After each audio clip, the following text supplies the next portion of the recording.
In Kashmir, political paralysis exposes Delhi to risk it could blow its hard-won gains. 10 days before the new year, in the darkness of the night, Imad Muzaffar Wani disappeared from his home in Arigam, near the South Kashmir town of Pulwama, with nothing but an automatic pistol he'd kept hidden in his room. From there, authorities allege, he made his way to the nearby village of Banzu, where he shot Police Constable Mushtaq Wage, leaving him for dead.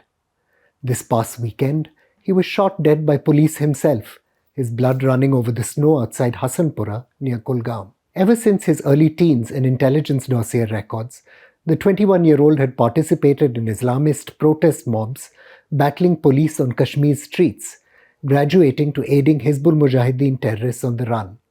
That freezing night, for reasons nobody really knows for sure, he decided the time had come to kill and to die. Ever since the Pulwama terrorist bombing led India and Pakistan to the edge of war in 2019, Prime Minister Narendra Modi's decision to use force and the crackdown which accompanied the revocation of Kashmir's special constitutional status appeared to have paid off.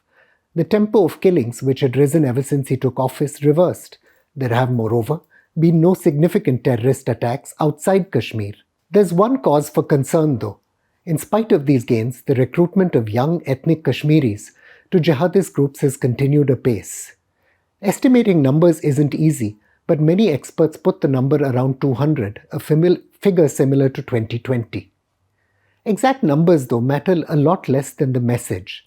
There's a wellspring of political resentment, ideological rage, and social dysfunction that terrorist recruiters are able to tap. Key to relative peace since 2018 are restraints put on jihadist groups by Pakistan's military. The generals know, as the Pulwama crisis showed, that they can land a sharp punch or two on their adversary's nose. Yet crisis inflicts asymmetric costs on Pakistan's fragile economy. In 2018, it's widely known, the RAW and Inter-Services Intelligence Directorate or ISI began secret talks to prevent such crises from erupting between the two nuclear weapons-armed countries. The talks, though, were derailed by the Pulwama crisis and only resumed and went on to last year's ceasefire on the line of control. This significantly helps India target infiltration. The Pakistan military's decision to restrain jihadists after 2019 was true to pattern. After the attack on Parliament House in Delhi in 2000, Prime Minister Atal Bihari Vajpayee threatened war only to find himself constrained not only by the Indian Army's lumbering infrastructure, but the prospect that it might win and thus force Pakistan to use its nuclear weapons.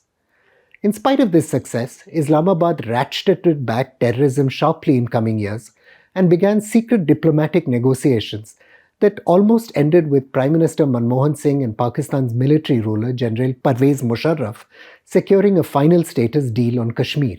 Lieutenant General Moinuddin Haider, who served as Interior Minister under General Musharraf, explained to the scholar George Perkovich why this was.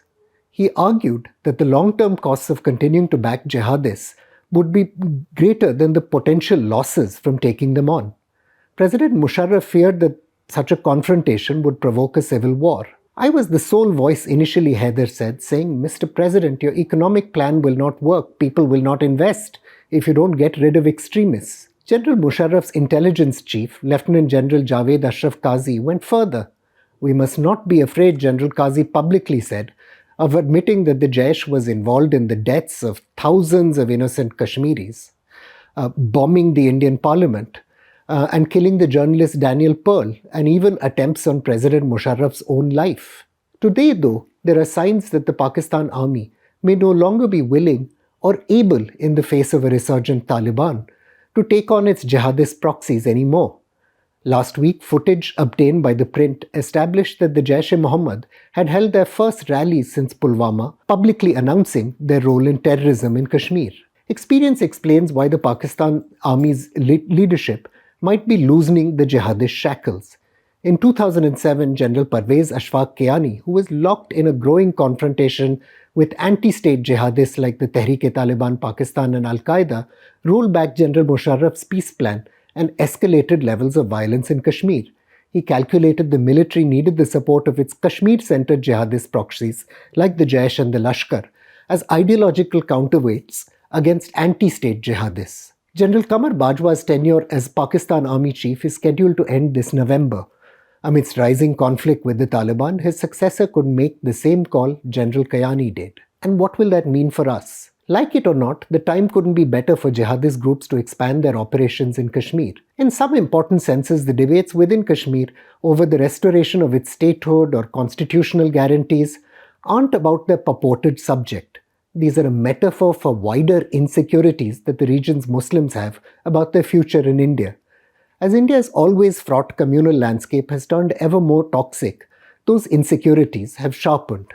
There isn't a single Muslim in Kapurthala, Alwar or Bharatpur, Kashmir's political patriarch Sheikh Muhammad Abdullah once said of the toxic legacy of partition, noting that, and I quote, some of these had been Muslim-majority states. Kashmiris, he added, feared the same fate lies ahead for them too.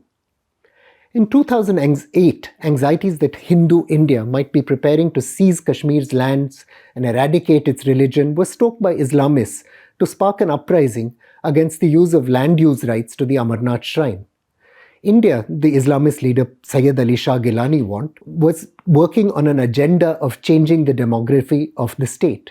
A generation of young Kashmiris listened. In 2010, again in 2016, mobs battled the police, with young people seeing themselves as defenders of their people and their religion. The circumstances make it imperative for New Delhi to secure its political flanks in Kashmir and engage polity deeply concerned about its future. The Indian armed forces are locked in confrontation with China, and the country's economy has been battered by the pandemic. A simultaneous confrontation with Pakistan would be unsustainable. The model of deterrence used in 2001 and 2019 is now neither wise nor credible. Large numbers of options exist for New Delhi, and not just predictable ones like holding elections to the state assembly. The government could, for example, consider lifting the Armed Forces Special Powers Act from suburban centres where the army does not in any case operate, or from some of the many peaceful tehsils in Kashmir. It could encourage regular talks between regional political parties and their national counterparts on what the state's constitutional future could be. And most important, it could redress fears that India is aiming to transform Kashmir's demography or assail Islam. The time to act is now if New Delhi isn't to risk blowing its own very hard-won gains.